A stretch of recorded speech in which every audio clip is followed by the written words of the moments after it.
Di Bumi Menatani gelar kebiar paguyuban Sandiwara Ketoprak Wayu Manggolo Joyo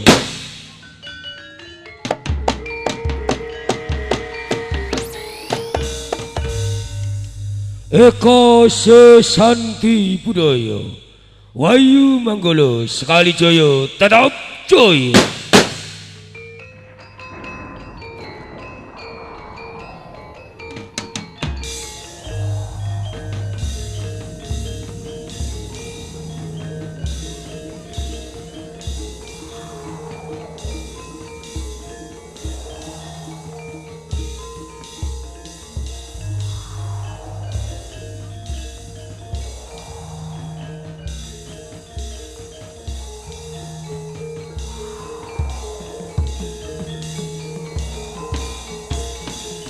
Dwi Sesanti Wayu Manggolo sakti sekali sakti tetap sakti.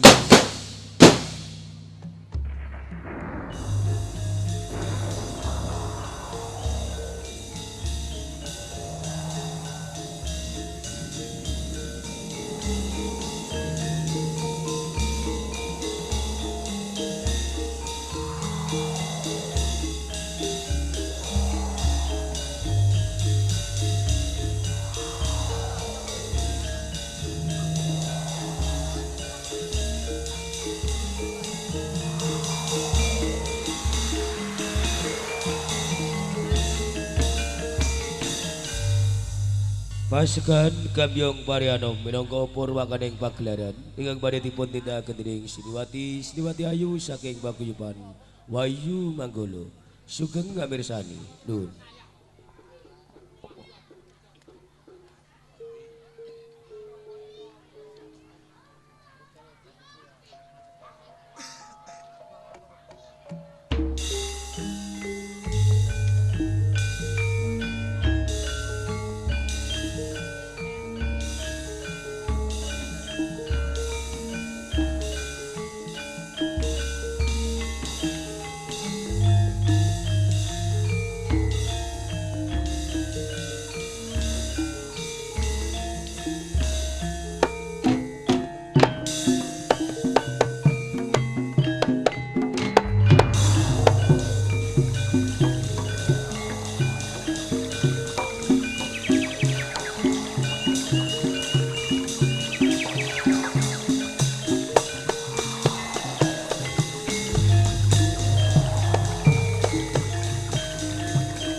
Jarwo wikan sisa Brahma aranira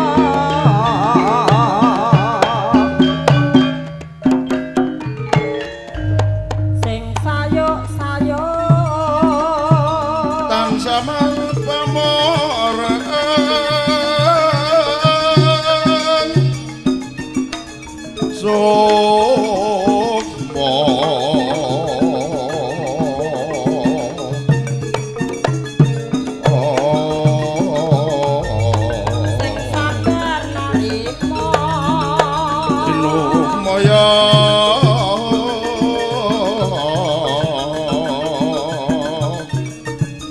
Winaya ingam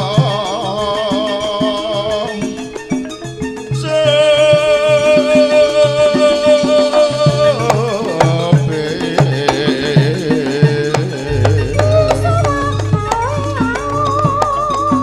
seni pandang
Adipati.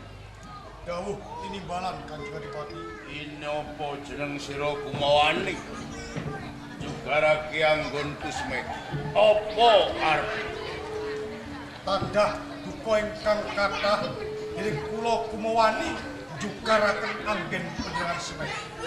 Jalaran wonten bab ingkang wigatos Ya badhe kula aturaken wonten ngarsa panjenengan Kanjeng Adipati. Ngenani bab apa? Wonten tamu saking Kadipaten Lamongan. Tumenggung Haryo Jlambrang kepengin pinanggih lan panjenengan Kanjeng Adipati.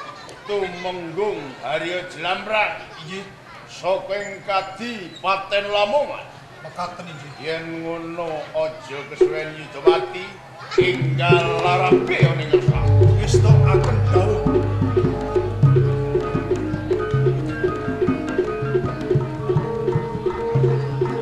Resmi krama Amin.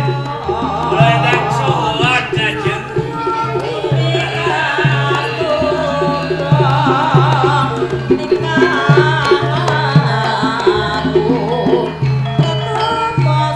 Kula Haryo Jlambrang Kanjeng Adipati Kelorojo. Lenggah Jlambrang. Nuwun sewu kula tak nderek nunut lenggah nggih. Sungguh kono Haryo Jlambrang. Matur nuwun. Jlambrang Nuwun kula. ndadekake kageting penggalih. Malah keporo jenengan kurani mbali kelawan jeneng sira. Kok njur sira sowan ana parigawe. Sowan kula wonten perlu. Perlu niku wau sambet kaliyan nandalem Kanjeng Adipati Pelorwaja lho. Estu niku. Apa? Niki wau kula rak saking Majapahit. Minangka bagal wakilipun Kanjeng Adipati Lamongan lho. Wigatosipun teng Majapahit sinandalem Sang Prabu Brawijaya niku ngersakaken sedaya para adipati pemancat saking Brawetan Komlet mboten wonten ingkang kliwatan. Lho, parikedasowan jalaran Sang Prabu badhe milih milih utawi minisuda dumateng salah satunggaling adipati dipun wisuda minangka dados wakil ratu lho. Wakil ratu kanjenge. Lho.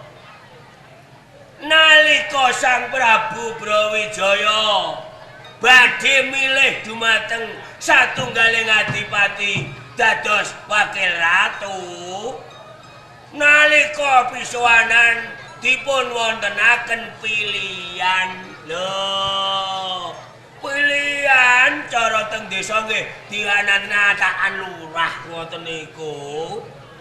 Dipun bundut swara ingkang kathah, sinten kira-kira sing dipilih dados wakil ratu lho. Nalika niku kula manggon ngarep dhewe.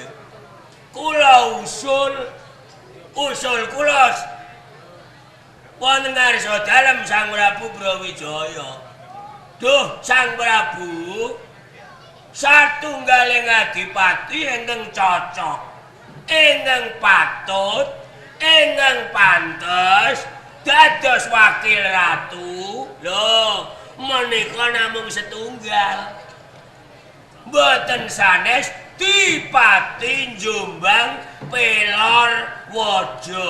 Kula ngusulke sampeyan lho, estu kok.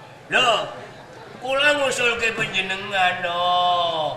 Lho kaya ngoten niku kula rak gumun to. Sareng kula usul kados ngaten niku wau. Lho sing teng manggon teng gurine kula mboten usah diobo. Do anut kalih kula kabeh. Pelorwaja. Alah swara ngebeki nggon. Mboten kamot. Lho, niku rak ampun meleng. Lho, mesti lho, mantep menawi panjenengan tetep dados wakil ratu merga dipilih tiyang kathah. Lho, niku sarengaken Sang Prabu Brawijaya badhe gumathokaken mini sudah dumateng panjenengan dados wakil ratu. Lho emanipun tiang sing dipilih tiang kathah panjenengan malah boten sowan kujur to repot to niku lah wong sampean dipilih kok malah ora teko angge urung angge gagal lho gagal pilihan lajeng dipun wontenaken pilihan malih kula wis wegah usul sampean kula usulke sing mestine kudune dadi malah ora teko liyane wis padha usul kabeh delala enten tiyang setunggal walah usule niku gatel kuping suarane muangkelke wong lah wong usul kok ngusulno awake dhewe Dipaki Kertasana Raganata. Lho niku lho ten pundi to? Lho ngoten niku lho Sang Prabu kok nggih usulipun Raganata. Sarengaken Sang Prabu ngumatokaken mini suda dumateng Raganata Dipaki Kertasana dados wakil ratu.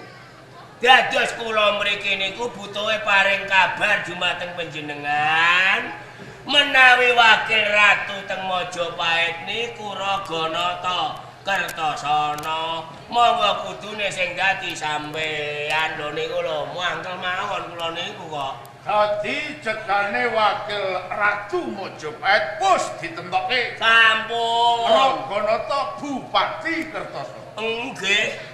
Malah kebeneran ya.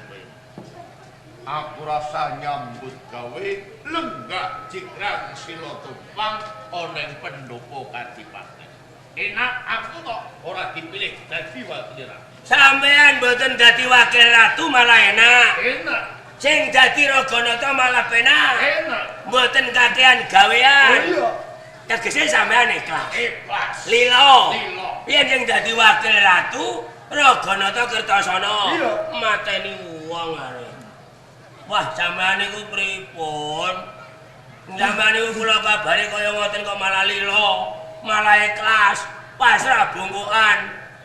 Tiwas kula mriki ngentekno ujikan malah sing dikabari pasrah bungkukan mateni wong sampean niku. Nuwun sewu lho nggih. Nuwun sewu. Nuwun sewu. Kula niku mboten nglincipi barang sing Bapak mboten. Kula niku ubub-ubub mboten. Mempanas penggalih panjenengan nggih mboten. Lho. Nuwun sewu lho nggih. Wong urip niku sing digoleki napa? Wong urip kuwi sing digoleki ya enak lan kepenak. Cocok. Lah niku sing digoleki wong urip, enak lan kepenak. Wong urip niku iso ngrasakno enak, iso ngrasakno kepenak. Niku menawi ketunggon bondo lho. Ketunggon bondo arep manggon omah apik duwe ana kelakon, nggih ta? Arep kepengin mangan enak mergo duit ana iso mangan enak. Kepengin duwe bojo ayu ya kelakon mergo duit ana tuku wong ayu. Niku nak duwe bondo. Ning nak bondo ora ana, sesuk arep liwet bingung. Lho ndi siasa dene penak. Lah niki mongko nuwun sewu lho nggih, nuwun sewu. Menawi panjenengan kelampahan dados wakil ratu, sampean sugih dadakan. Lho. Mek pesugihan ngono. Lah napa? Rampok. Mboten. Lah kok sugih dadak? Sampean niku sampean nek dadi wakil ratu sugih dadakan. Lho. Dunya konti. Setahun sepisan para bupati niku rak mesti setor pajak teng Majapahit. Gunane ana wakil ratu, saderengipun pajak disetorno ning Majapahit, langkung rumiyin diklumpukno teng omahe wakil ratu. Lho niki sing marai lho. Upamane sampean dadi wakil ratu, pajeke bupati sak Jawa Wetan nglumpuk teng omah sampean. Lho, nak pajak pun nglumpuk, pajek didum loro biak sing separo disetorno ning Majapahit sing separo dilebokno sak beleng Ratu Majapahit mboten ngurus lho penak napa mboten iso nyunati pajek lho bondo pinten setahun pira 2 tahun donya pira genep 5 tahun donya ora nanggone enak napa mboten nuwun sewu lho kula niku mung matur mboten ajan-ajan elek lho nuwun sewu lho Nanging ayo jlambrang. Gas pundi? Sak upamake sega wis dadi bubur. Lho, Wis kebacut sing diangkat dadi wakile ratu Ki Raganata. kandhong niku rak suwale. Wong niku akale. Akal kepiye? Senajan pun kebacut Raganata dados wakil ratu, saged mawon nek sampean milih. Lho, Carane iki. carane layang kuwasa layang partisara peparing dalem Sang Prabu Brawijaya lho ingkang sakmenika punasta kali Raganata dipun suwun lho jaluk mawon Nek entuk nek ra entuk lho cara wong main bal-balan bal dioyak kok ngarep ora kena sledeng kok mburi lho mboten usah mikir Ratu Majapahit niku adoh mboten krungu. ngono. Layang jaluk mawon lho. Nuwun sewu Kanjeng Adipati. Sareng kula menika midhangetaken aturipun Harya Jlambrang. Wiwit ho nganti mo. Isinipun menika namung mepanas dhateng marang panjenengan. Ngujuk-ngujuki dhateng panjenengan ingkang supados ngrebat layang panguwaos wonten astanipun Raganata Bupati Kertosana. Nuwun sewu. Dening kula menika pinangka patih dalem, kula menika wajib ngemutaken dhateng panjenengan dalem. Mila saking menika Kanjeng Adipati, kula nyuwun kanthi sanget ampun ngantos panjenengan menika gega aturipun si Harya Jlambrang. Jalaran menapa? Menawi panjenengan kelampah ngrebat serat panguwasa saking astanipun Hadipati Raganata. Menika sami kemawon panjenengan wani kalian panguwasipun Sinuwun Prabu Brawijaya. Jalaran Sinuwun Prabu Brawijaya milih dhateng salah setunggalipun saka guru. Tartamtu menika sampun dipun penggalih kanthi tirtaning kawicaksanan. Sepisan kaping kalihipun ginanipun menapa menawi panjenengan menika mukti ngawibawa nanging ancik-ancik kasengsaranipun tiyang sanes Kanjeng Adipati. Nuwun sewu niku nggih apik. Ature paten niku nggih apik. Ning wonten tetembungan lho. Jer Basuki mawa beya. Wong arep kepenak kudu ngrekoso. Lho, njaluk partisara menawi dipun paringaken bejo enak sampean. Ning nek dikukui Kertosana gebuk perang. Sapa sing arep wani karo Pelorwaja? Sama niku wong jaduk mleguduk, dugdeng samaladeng, bacok mlorok, bedil mecicil. Lho jaduk ora digunakno nggo apa? Rugi. Artisara jaluk ora entuk. Kertosana gebuk perang.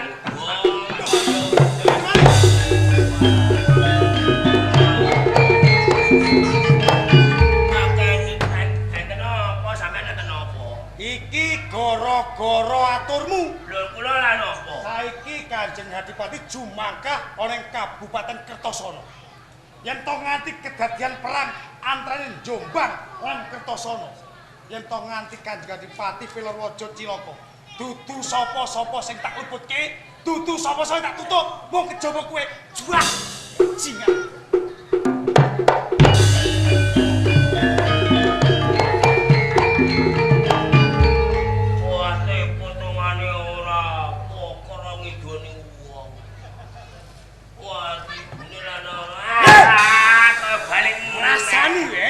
Ngrasani aku kowe? Ngrasani sinten? Lah mau, Kula ngrasani apa? ngrasani piye? Wate yo gagah kuwi deksa ngono matoe ngono. Ngono? Mas, Ora ngrasani ala. wah, mboten. Ngrasani ala tipeni. Mboten kaman niku. Kula ngrasani elek lan apa aku bongkol. Kowe banget tengen men kupinge. Wah, iki sing arep-arep bakal ketlakon iki. Aku iki nang donya tentrem ayem atiku lara guweting mangkel aku. Sepi kurang gayeng ora ana wong do gelutan. Iki kelakon. Pelorwaja tak du karo Raganata bakale gayeng iki. Mesti padha wanine. Siji wani jeblokan yas do mati dhewe-dhewe. Wong lah ora ana kowe kok pengapano. Kami dewa timbange wulan pur nama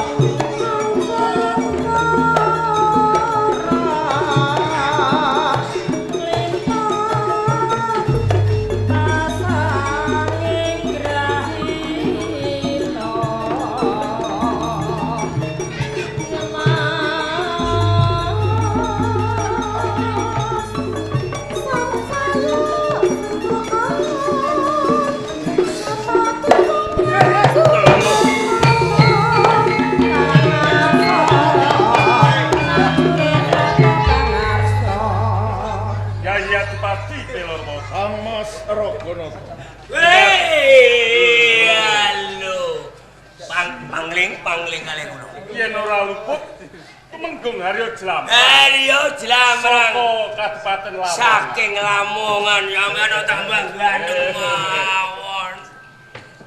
Anjur kowe kok nganti dadi sawiji kelawan Yayadipati Pelorwojo ana ing Kabupaten Jombang. Niki wau kula mlampah-mlampah mampir teng Jombang. Kula ajeng wangsul, kula nunut niki wau. Oh, kaya ngono. Monggo dipun sekecaken anggenipun badhe rembakan. Yayadipati Pelorwojo. Penanin ndadekake kageting penggalipun Kakang. Dene jeneng sira ngirit bergadaning prajurit saka ing Kabupaten Jombang tumeka ana ing Kadipaten Kertosana. Banjur duwe kekarepan apa ya? Kang Mas Raganata, kula mung kepengin pinanggih kalih panjenengan. Yen pancen ana wigati kelawan pun Kakang, ayo saiki uga ndak kanthi ing pendopo Kadipaten Kertosana. Sekap wonten mriki boten dados menapa. Melu.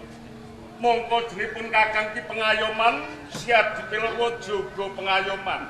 Lho yen to nganti rembukan ana satengahing dedalan, apa ora bakal lingsnah. Sampun Kang Mas, boten sak dikalih. Sing baken wigatine rembag kula pinanggih kalih panjenengan. Oh kaya ngono. Cetane namung kula pengin nyocoke kabar ingkang kula tampi.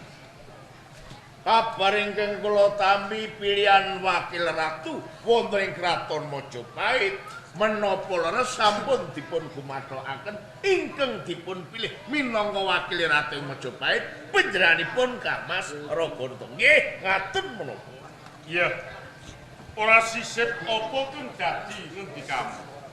Pancen pilihan pinangka dadi tetungguling kabeh para dipati Blangwetan, ora liya pun Kakang kang kapilih dening Sinun Prabu Brawijaya. Oh, dados saestu menika. Bener. Kang Mas Raganata. Sasampunipun panjenengan ingkang dipun pilih minangka wakiling ratu.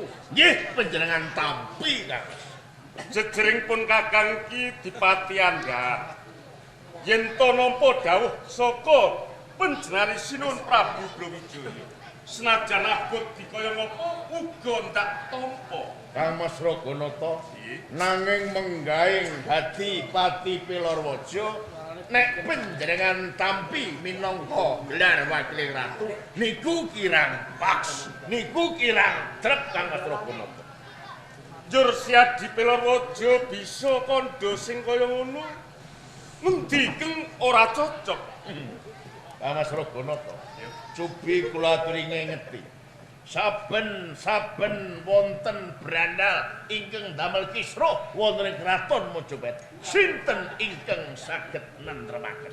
ora liya mung sliramu Yayi Bupati Peloro. Saben-saben nonton Bupati Balela sinten ingkang ngrampungi Uga jeneng sira kang bisa ngentasi gawe. nah kanthi menika Kang Mas Raganata yen dipilih wakil ratu panjenengan menika kirang pas kudune Dipati Pelorwaja. Yayi Dipati Pelorwaja. Sinun Prabu Brawijaya iki salah sawijining ratu kang wicaksana. Dadi ora luput yen to milih pun Kakang pinangka dadi tetunggiling para Dipati Brangwetan. Jalaran milih Dipati utawa dadi tuwa tuangganing kabeh para Dipati iki goleki menungsa kang jujur tumindake lan adil wicaksana. Menawi ngaten panjenengan ndumuk kalih Pelorwaja nek salah sawijine pawongan ingkang boten jujur. Kang Mas Raganata Piye? boten susah kokean rembug bakune Partisara layang kuwasa wakil ratu kula jaluk. Dadi lereking tembung Yayi Pelorwaja milikake bab palungguhan pinangka dadi tuwa tuangganing para Dipati Brangwetan. Leres. Yayi Dipati Pelorwaja. Yen to nganti bab iki ndak wulungke kelawan jeneng sira, njur ngendi rasa tanggung jawabku pinangka dadi kawula ing Praja Majapahit. Nuwun sewu nggih. Kula nderek nyampuri omong. Ya, Merga kula melu krungu lho, nggih. ning penjalukku, Nun. kowe kudu bisa benerake endi kang luput lan ndi kang bener. Wah niku mesti kula niku manggon tengah. Nah, Kula mboten tiyang Kertasana. Nah. Kula ugi mboten tiyang Jombang. Bener. Kula niku wong Lamongan lho. Lereking rerembakan menika amung perkara wakil ratu panjenengan nampi layang kuwasa Partisara paringan dalem Sang Prabu Brawijaya. Gitu? Bener jelapan. Partisara disuwun kalian Kanjeng Adipati Pelorwaja lho. Nggih to? Iya. Lah, nak cara kula. Lho, nun sewu lho nggih. Yen cara kowe Cara kula panjenengan niku ora dadi wakil ratu ya wis sugih. Lho. Sampeyan ora dadi wakil ratu ya wis kepenak. Keluargane tentrem, anake ya wis gedhe-gedhe. Nggih to? wis Lho, aja cacet lho ulang nggih. cengengesan. Menawi perkara wakil ratu layang kuwasa amung diluwang sasuwek. Cara kula enggal dipun paringaken mawon kalih Pelorwaja. Mergi napa nun sewu lho. Sinten to Pelorwaja? Pelorwaja niku nawis gelo artine. Wah elek niku. Wis ora peduli lho. Yen ndak rungokke tembungmu, kowe ora bisa ngedem bab perkara ning saya manas-manasi jroning atiku. Lho, Ya wae jalaran kaya-kaya kowe sabela kelawan si Pelorwaja. kula niku amung eman ngelingke sampean menawi Partisara kok ngantos panjenenganku kuwi Kertasana iso dadi ajang perang musuhe Pelorwaja mateni wong. Mbok Ora anggep ana menang. aku wedi ngadepi kelawan si Pelorwaja. Ngaten. Aku go sawijining dipati. Nggih mpun. Dikandhani dilingno ora kena ngayal ya wis. Nah ana ndas pecah ya aja nyalano wong. Cukup. Kandhani siap lho. Iki anget iki saya anget iki. Yayi Dipati Pelorwaja. Bab Partisara ndak kukuwi. Yen pancen kowe kepengin jaluk Partisara kena, ning kudu ngadepi kelawan sira kena.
Ayo jalan-jalan.